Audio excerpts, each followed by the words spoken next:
인간은 누구나 실수하고 누구나 약점을 가지고 있습니다. 약점이 있고 실수가 있어서 인간이다, 이런 말들을 많이 하지 않습니까?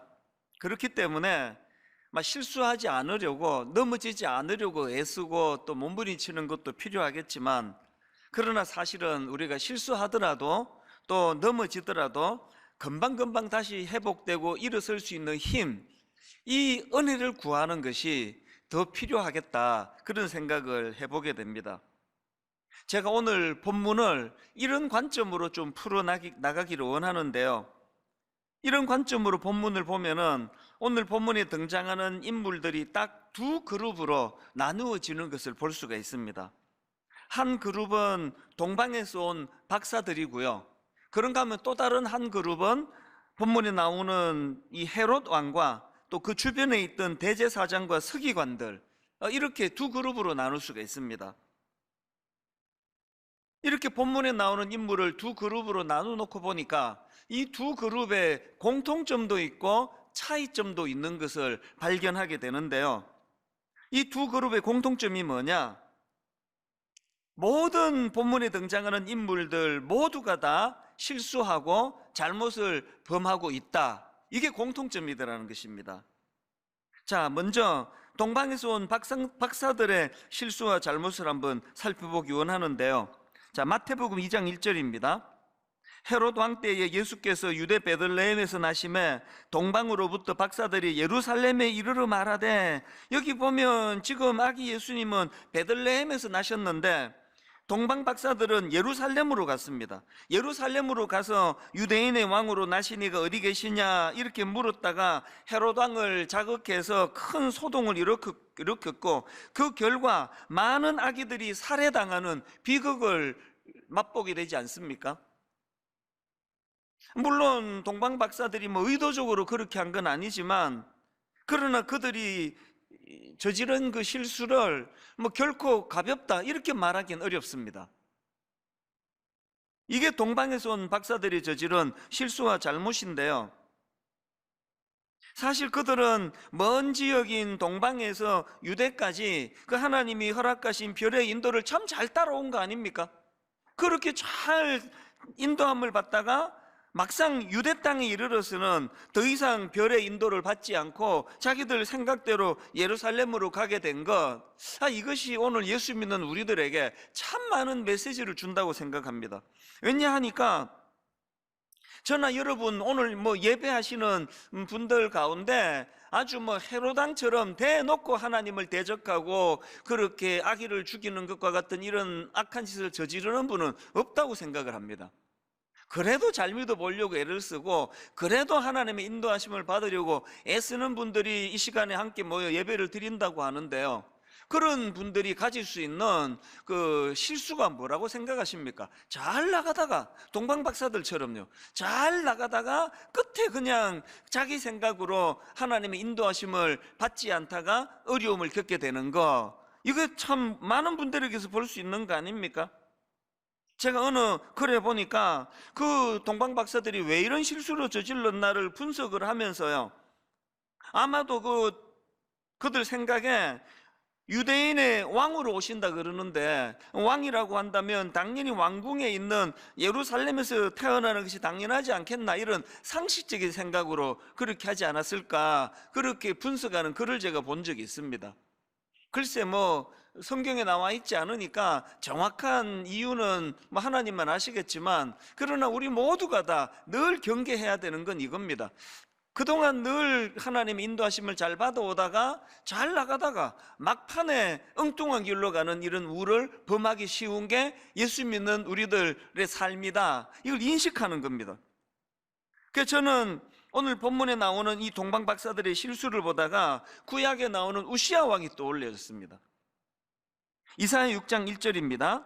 여기 보면 우시야 왕이 죽던 해에 이렇게 기록을 하고 있는데요, 저는 한때 이 한마디를 늘 마음에 되뇌이고 또 독백을 하고 그런 적이 있었습니다. 샤워를 하면서도 우시야 왕이 죽던 해에, 또 어떨 때는 차 운전을 하면서도 혼자서 독백을 하는 겁니다. 우시야 왕이 죽던 해에, 우시야 왕이 죽던 해에.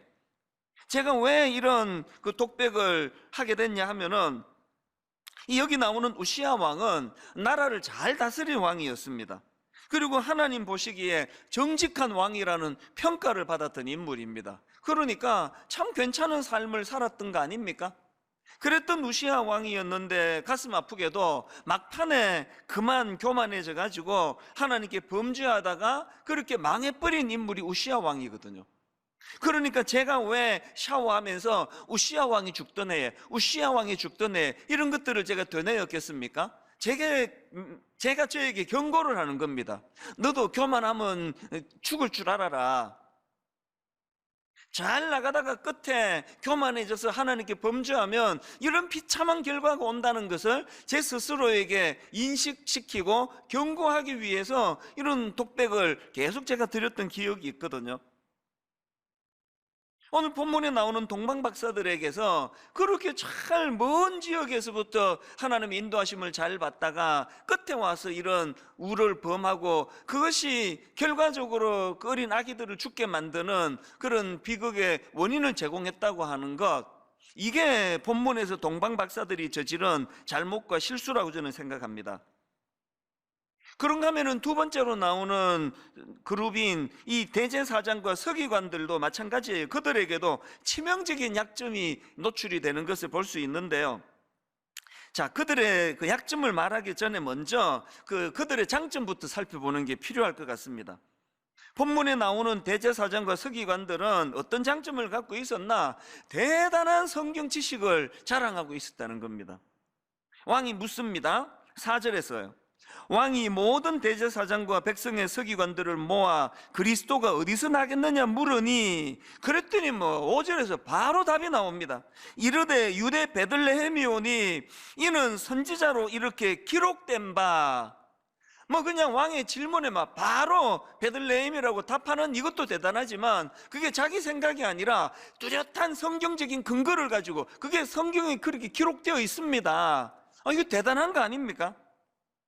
그런데 이게 그들이 갖고 있는 장점이었지만 이게 또 약점이에요.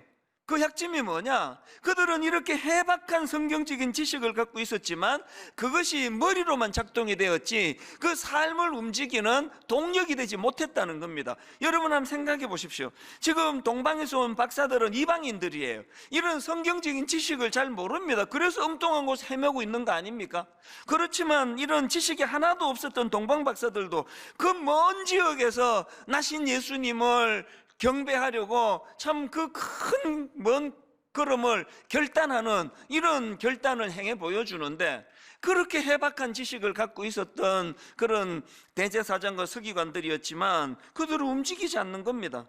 여기서 우리가 얻을 수 있는 너무나 중요한 메시지가 있는데요. 여러분, 성경적으로 능통한 지식이 그것이 곧 그 사람의 영적인 깊이를 말하는 게 아니라는 것입니다. 분당 우리 교회는 제장훈련, 저는 이 제장훈련이 분당 우리 교회의 척추라고 생각하거든요. 지금 30개 교회로 분립을 하고 나면은 이제 지금 그 전문 학자들과 지금 컨택 중에 있습니다. 이제 제자훈련을 업그레이드 시킬 겁니다. 제자훈련은 이제 완전히 이 시대에 맞는 것으로 한번 옷을 갈아입어야 되겠다.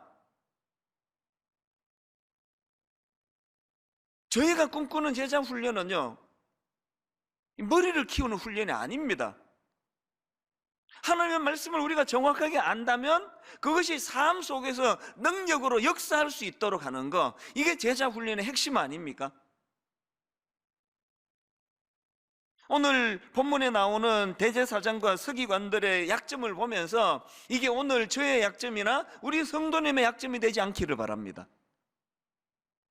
어쨌든 이게 그 두 번째로 등장하는 대제사장과 서기관들의 약점이고요. 그런가 하면은 또 그 다음에 등장하는 헤롯 왕, 이 헤롯 왕의 약점이라는 거야 설명을 안 드려도 다 아시는 거 아닙니까? 아주 끔찍한 인간이에요.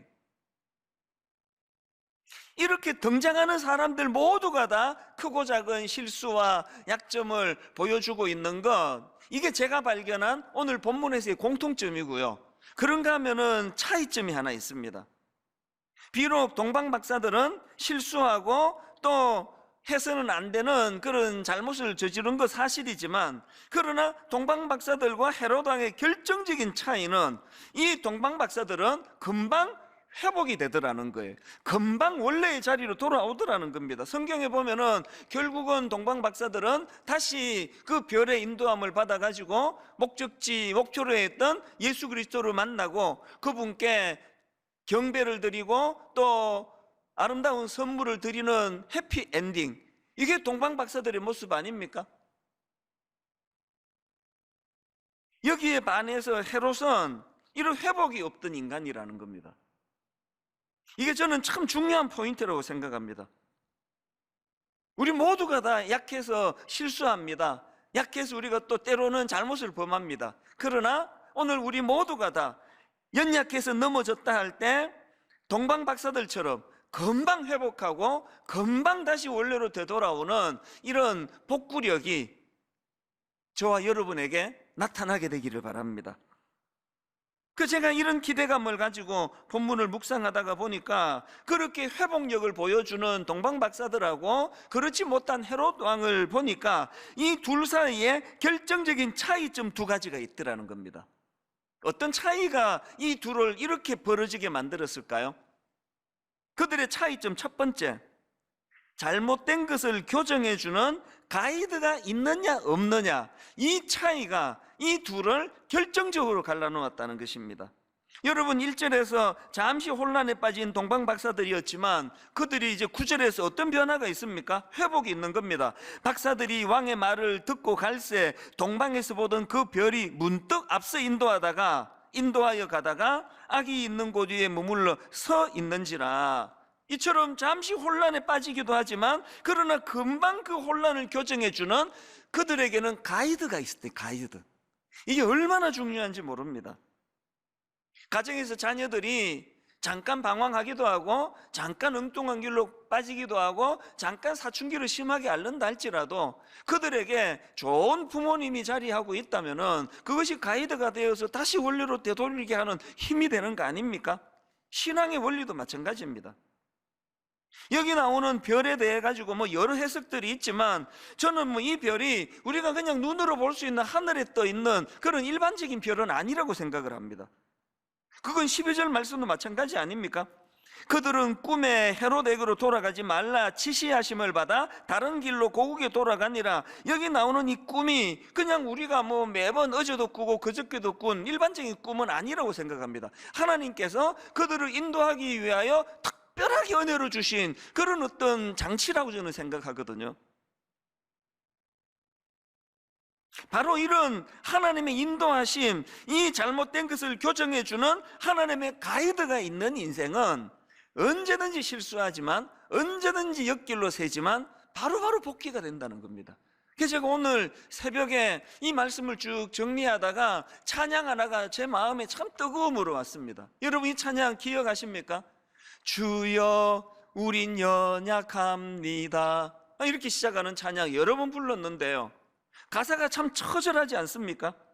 주여 우린 연약합니다. 우린 오늘을 힘겨워합니다. 주 뜻 이루며 살기엔 부족합니다. 우린 연약합니다. 그리고 또 이렇게 고백합니다. 주여 우린 넘어집니다. 오늘 하루 또 실수합니다. 주의 긍휼을 구하는 죄인입니다. 우리는 주님만 바라봅니다. 저는 이게 신앙생활의 핵심이라 생각합니다. 내가 예수 믿었다고, 내가 은혜 받았다고, 내가 신학교 졸업하고 목사가 됐다고 나는 이제 완벽하다, 나는 이제 실수 안 한다, 나 이제 죄 안 짓는다, 그건요 지독한 위선자예요. 오히려 은혜를 받으면 받을수록 내 연약함이 더 많이 드러납니다. 왜? 빛 대신 주님께 가까이 다가가면 다가갈수록 내 약한 게 다 드러나게 되더라고요. 우리의 특징은 넘어지지 않는 데 있는 거 아닙니다. 죄 짓지 않는 데 있는 거 아닙니다. 실수하지 않는 데 있는 게 아닙니다. 우리의 특징은 그 모든 것들을 다 시인하고, 그래서 주님 내가 이렇게 연약하기 때문에 그래서 우리는 주님만 바라봅니다. 주님 우리의 가이드가 되어 주시기 원합니다. 이게 우리의 특징 아닙니까? 오늘 본문의 동방박사가 그 악한 헤롯 왕과의 결정적인 차이가 바로 이거라는 겁니다. 그런가 하면은 두 번째로 오늘 본문에 나오는 동방 박사들과 헤롯 왕의 두 번째 차이가 뭐냐? 그건요, 이 탐욕과 집착의 차이라고 제가 그렇게 생각을 해보았습니다. 이 탐욕과 집착의 문제가 왜 문제가 됩니까? 하나님의 인도하시면요 늘 있는 거예요. 악한 헤롯에게도 있었습니다. 모든 인간들을 불쌍히 여기셔서 하나님은 늘 가이드가 되어 주시기 원하는데, 그 내면의 헤롯의 탐욕과 집착이 그 하나님의 가이드를 들리지 못하게 하고 보지 못하게 하는 거거든요.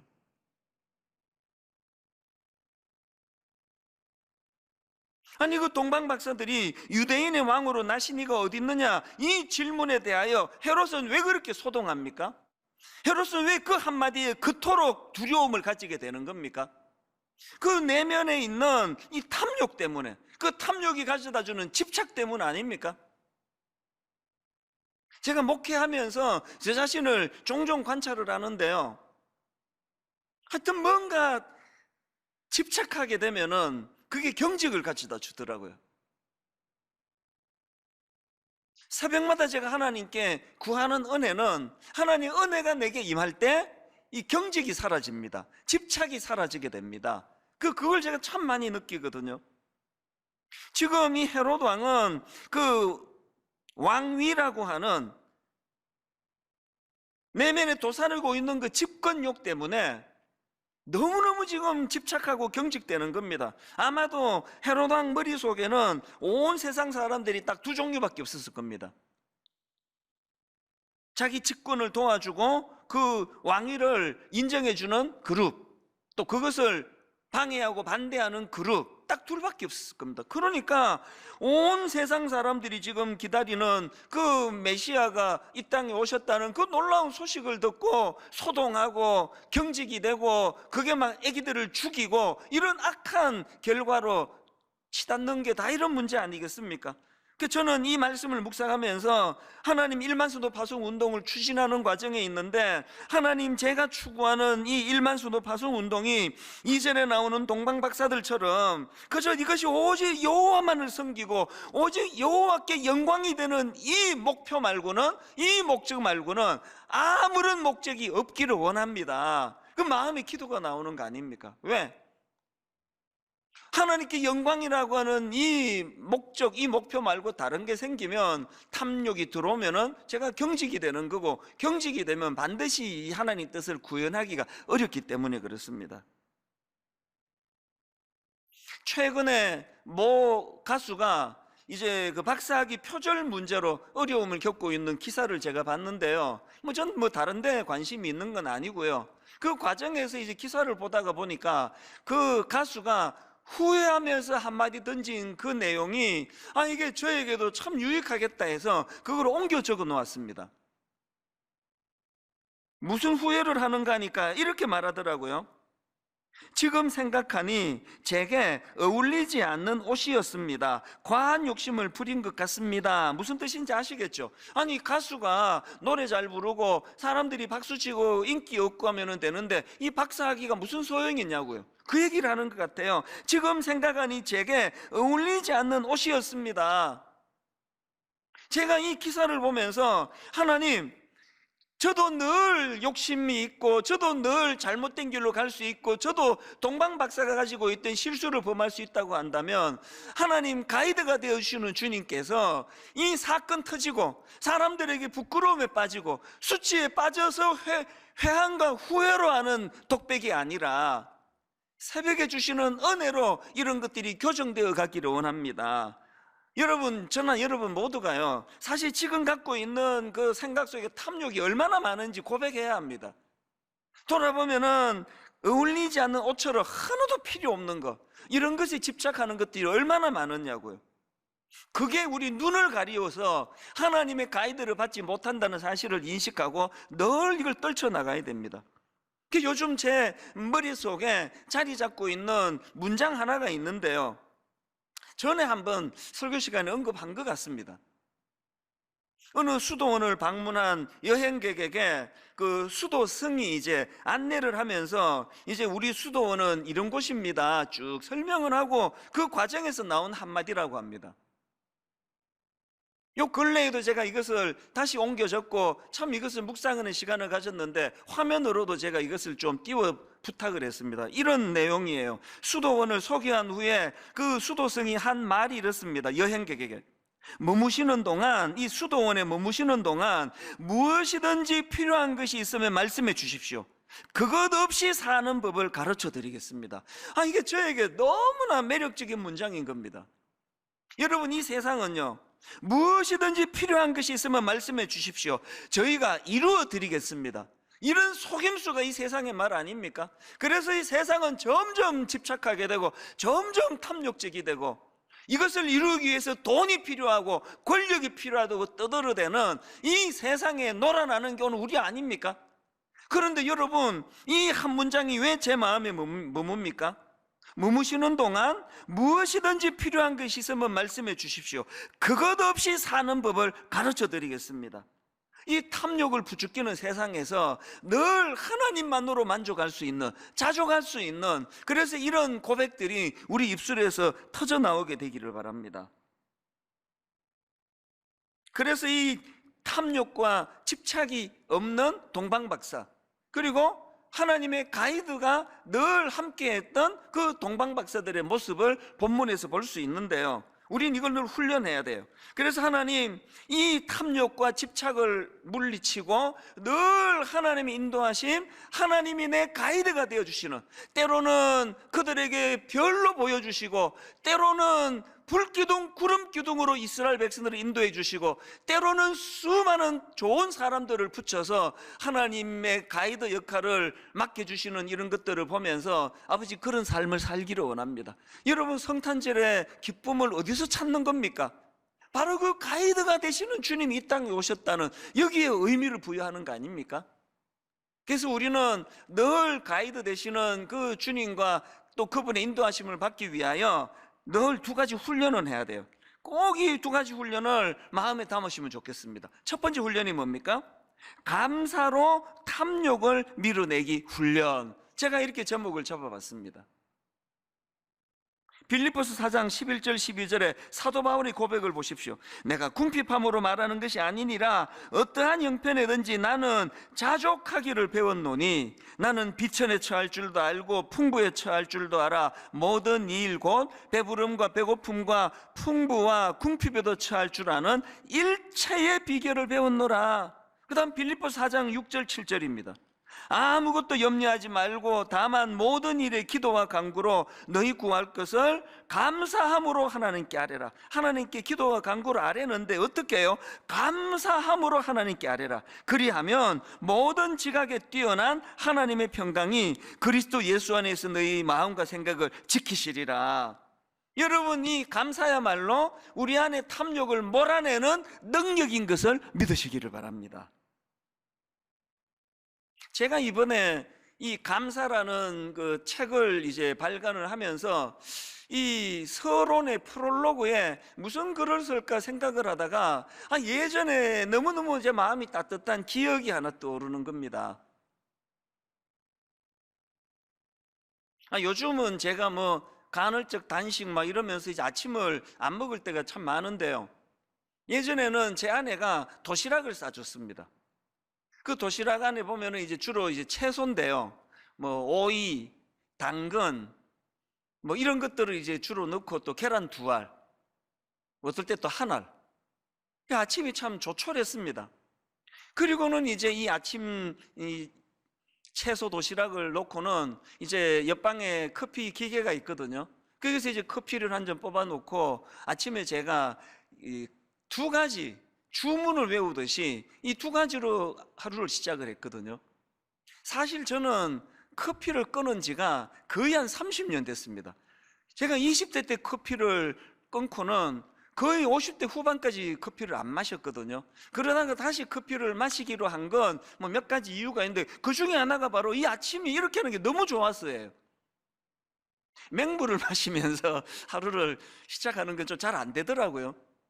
그래서 제가 이 채소를 먹고 커피를 한 모금 마시면서 두 가지 다짐을 합니다. 첫 번째 다짐은 감사를 다짐합니다. 하나님, 오늘 이 하루가 감사가 넘치는 하루가 되기를 원합니다. 그러면서 제가 짧은 시간이지만 참 지난 세월 동안에, 그리고 분당 우리를 개척한 이후로 하나님이 제게 주셨던 감사한 거리들을 찾아내고 그것을 감사하는 겁니다. 어떨 때는 참 우리 교회에 찾아주신 너무너무 고마운 성도님들을 생각하면 가슴이 벅찰 만큼 감사가 밀려오고요. 아니, 분당에 얼마나 좋은 담임 목사님, 좋은 교회가 많은데 이렇게 부족한 저를 선택해서 교회를 찾아주신 게 너무 제 인생의 감사가 되거든요. 저희 어머니가 뭐 항상 개척 초기 때, 너는 분당 우리 교회 초창기 멤버들 너 평생 은인으로 생각해라, 감사하라는 거 아닙니까? 그런가 하면은 참 너무너무 좋은 장로님들을 하나님이 만나게 해주셔가지고 실수도 많고 뭐 지도자로 부족한 게 많은 저지만 항상 용납해 주시고 단 한 번도 다툼이 없었거든요. 늘 인정해 주시고 목회를 도와주시고 하는 이런 당회를 만난 거, 이게 어떤 날에는 너무너무 감사가 되고요. 참 좋은 가족을 허락해 주신 것도 감사가 되고요. 제가 여기다 개척했기 때문에 이렇게 좋은 우리 교역자들을 만난 거 아닙니까? 젊은 교역자들에게 함께 동역하면서 그들에게 제가 너무너무 감사할 게 많거든요. 커피를 한 모금 마시면서 그렇게 감사를 또 올리고, 하나님 오늘 하루도 감사가 풍성한 하루 되기를 원합니다. 그 다음에 두 번째로 다짐하는 게 뭐냐 하면은, 하나님 오늘 하루도 이 분에 넘치는 욕심을 품지 않기를 원합니다. 이걸 참 많이 다짐을 했습니다.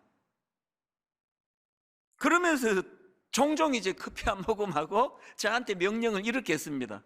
고마해라, 많이 묻다 아이가. 아무도 없는 빈 방에서 그냥 속으로 생각해도 되는데 왜 제가 그걸 꼭 말로, 나지막하게 말로 그렇게 했을까요? 그게 입술로 한번 확인하고 귀로 한번 확인하고 자꾸 다짐하기 위해서예요. 그러면서 뭐 어떨 때는 막 제게 좀 길게 또 풀어서 또 저를 달래기도 합니다. 설득도 합니다. 아니, 너 같은 촌놈이, 아무것도 없는 네가 이만큼 하나님 은혜를 누렸으면 됐지, 여기서 뭘 더 바라니, 여기서 뭘 더 바랐냐고. 더 바라면 너 그거 도둑놈 신법 아니야? 막 저한테 그런 얘기를 해요. 그 캐리비안 베이에 가서 그 물통 보이지? 거기에 물이 차곡차곡 하다가 한 방울만 더 하면 뒤집어 버리는데 네가 지금 그런 상태야. 욕심을 내려놔야 돼, 욕심을. 이 커피를 마시면서 이런 짧은 시간을 가지는 게 저에게 얼마나 유익했는지 모릅니다. 근데 여러분, 여기서 중요한 게 순서예요.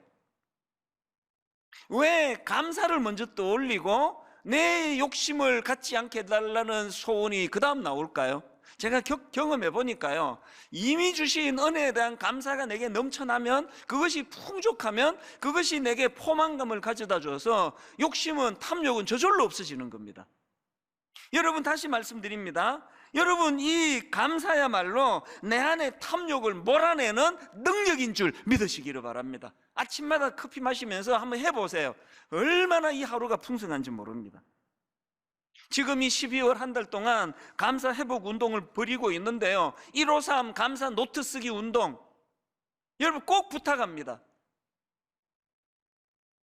아침에 일어나서 하셔도 되고 하루 일과를 마무리하셔도 되고, 구체적으로 하나님이 내게 주신 감사들, 사람으로 인하여 주신 감사들, 이것들을 한번 153 하루에 한 3가지씩 5가지씩 메모하면서 그렇게 한번 해보세요. 언제까지 하셔야 되느냐? 하다 말다 이것도 좋지만 언제까지? 지속적으로 내 뇌에 감사의 회로가 길이 날 때까지. 왜 그래야 된다고요? 그래야 탐욕을 몰아내고, 그래야 하나님의 가이드를 받을 수 있다는 것입니다. 그런가 하면은 두 번째 하나님의 인도하심을 위한 훈련이 하나 더 있는데요, 하나님과 주변 사람 섬기기 훈련. 여러분, 하나님과 주변 사람을 섬기는 거, 이거 탐심을 없애는데 이것만큼 좋은 재료가 없습니다. 헤롯을 보면은 그 탐욕과 집착 때문에 그 어린 아기를 죽이는, 그 주변 사람에게 해악을 끼치는 짓을 저지르는데요, 여기에 반해서 동방박사들을 한번 보십시오. 보면 11절, 집에 들어가 아기와 그의 어머니 마리아가 함께 있는 것을 보고 엎드려 아기께 경배하고 보배합을 열어 황금과 유향과 모략을 예물로 드리니라. 여러분, 이 차이점이 느껴지십니까? 여러분, 동방박사의 길을 가고 싶으세요? 하나님 은혜에 감사하며 꼭 어떤 물질만이 아닙니다. 내 가진 재능, 내가 가진 시간, 내가 가진 그 소중한 것은 하나님께 드리고, 그리고 막연하고 추상적인 게 아니라 그것이 바로 우리 이웃을 섬기는 것이 되도록 하는 것. 지난주에 저는 참 감동적인, 또 그러면서도 참 마음이 아픈 이메일을 어떤 청년에게서 받았는데요, 제가 지난주에 이번 성탄절은 두 가지 목표를 가지자. 하나는 가족들 간에 코로나19로 위축되지 않고 정말 가족들 간에 너무나 소중한 그런 좋은 시간을 갖도록 하자. 그래서 홈페이지에 그거 올려주면은 내가 막 책을 선물하겠다, 막 그렇게까지 했잖아요. 그리고 두 번째로 이번 성탄절은 그렇게 가족들 간에 풍성한 기쁨을 누리고 나면 항상 받은 은혜는 가두어 두는 게 아니다, 흘려보내야 된다. 그래서 이번에 25일 날 있는 성탄절 헌금은 미자리 교회와 취약계층에 있는 연약한 이웃들을 위해 쓰겠다, 제가 그런 설교를 하지 않았습니까? 그러면서 이제 이번 성탄 헌금을 가지고 미자리 교회에 난방비, 겨울 난방비를 지원해 드리고 또 쌀을 좀 사드리면 좋겠다, 그런 설교를 했더니 이 청년이 그 설교를 들은 거예요. 그리고는 큰 금액의 헌금을 하고 저한테 메일을 보내온 겁니다. 내용 일부를 읽어 드릴게요. 이렇게 자기를 소개합니다. 저는 아버지가 목사님이셨던 은퇴 목사 자녀입니다. 분당 우리 교회 성도는 아니고 시골 작은 교회를 섬기고 있습니다. 목사님 설교를 자주 듣는 편인데 지난주 설교하실 때 성탄헌금을 미자리 교회에 쌀 사드리고 난방비 지원해 드린다는 말씀을 하셔서 저도 적은 금액이지만 동참하려고 합니다. 저희 부모님도 개척을 2번이나 하셔서 미자리 교회 목사님 가족의 사정을 너무나도 잘 알거든요. 그러면서 참 가슴 아픈 현실을 거기다 적어놨더라고요. 부모님이 개척만 2번 하시고 은퇴하셨기에 아빠는 은퇴하시자마자 노인 일자리 찾아서 다니시고, 엄마도 집에서 쇼핑백 접는 알바하시고, 저도 알바 다니고 있거든요. 아빠와 비슷한 시기에 은퇴하신 목사님 사모님들 다 노인 일자리 다니시고, 그나마도 코로나 때문에 못 나가게 되는 날이 자주 있다 보니 초조해 하시는 모습을 볼 때 마음이 찢어지는 것 같습니다. 그러면서 저에게 목사님 언젠가 이 은퇴하신 미자리 교회 목사님 사모님 돕는 일도 좀 해주시면 좋겠습니다, 그런 내용을 보내는데 그 다음 내용이 이렇습니다. 이 청년이 큰 헌금을 보내와 놓고는 그 과정을 이렇게 설명합니다. 솔직히 성탄헌금 보내기로 작정한 날부터 제 마음속에 여러 가지 생각이 들었습니다. 저도 아르바이트라 언제 잘릴지 모르는 상황 속에서 1년 동안 조금씩 모은 돈인데, 저 돈은 남들이 볼 땐 하찮은 금액이지만 그 돈이면 부모님 고기 한번 실컷 사드릴 수 있는데, 나 아니어도 부자들이 헌금할 텐데, 이런 별별 생각을 다 하다가 주님이 주신 사인이 있어서 두렵고 떨리는 마음으로 보냅니다. 저희는 쌀과 김치는 있어서 먹고 사는데 쌀마저 없으시면 그건 정말 비참할 것 같아요. 그러면서 본인은 뭐 보잘것없는 하찮은 금액이라 했지만 큰 금액을 보내온 겁니다. 이 청년이 왜 이런 결단을 하게 됐나? 제가 이 편지를 읽어주려고 마음먹은 건 마지막에는 이 한 문장 때문이에요. 이런 내용이 여기 있습니다. 20대 때부터 꿈꾸고 기도해온 것이 있습니다. 목사님들 은퇴하시면 방 한 칸도 얻을 돈이 없으신 분들, 그분들께 집 지어드리고 섬겨드리고 싶은 꿈이에요. 남들이 들으면 비웃을지 모르겠지만 그래도 기도하면서 기다리고 있습니다. 저는 이 청년의 글을 읽으면서 너무너무 마음이 뜨거워졌습니다. 여러분, 비록 지금 아르바이트 하면서 지금 준비하고 있는 상황이지만 이 청년 가슴 속에 이런 선한 꿈을 꾸고 있는데, 여러분, 이런 청년 마음속에 어떻게 헤롯이 가진 탐심이 자리 잡을 수 있겠냐고요. 한국교회를 살리는 사람들은 저 같은 큰 교회 목사들만 아닙니다. 곳곳에서 이런 순수한 마음을 가지고, 깨끗한 마음을 가지고 하나님을 그리고 이웃을 섬기고자 하는. 그래서 여러분, 이제 25일 드리게 될 성탄절 헌금 계좌번호를 오늘부터 올려달라고 부탁을 해놨습니다. 우리가 드릴 이 헌금은 미자리교회 난방비 또 쌀 지원 후원금으로 쓰게 될 겁니다. 그리고 오늘 우리가 드리게 될 25일 드리게 될 이 헌금은 해외 곳곳의 선교사님들에게 마스크 보내기 운동의 시드머니가 되기를 원합니다. 들어보니 마음이 아파요. 선교사에게 지장이 있습니다.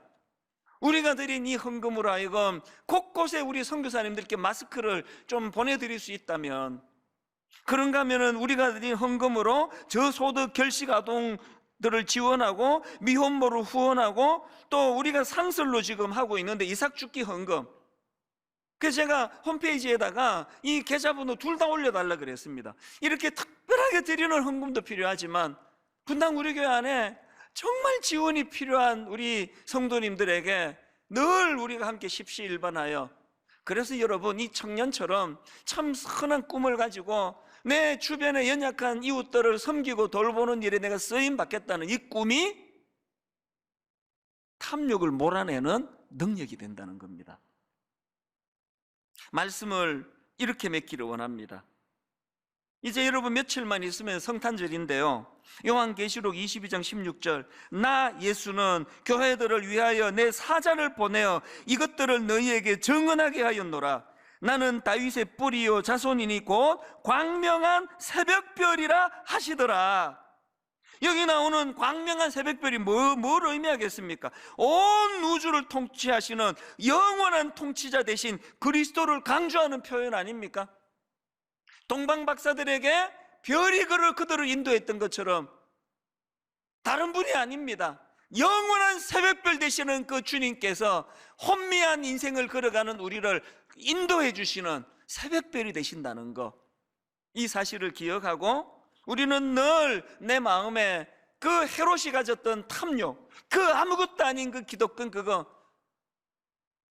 이것 때문에 경직이 되는 인생이 아니라 늘 넘어지지만 손잡아 일으켜 주시는 주님, 늘 헷갈려 엉뚱한 길로 가지만 다시 제자리로 되돌려 주시는 그 주님, 그 주님이 오신 이 성탄절을 기뻐하면서 그분이 우리 삶의 가이드가 되어 주시도록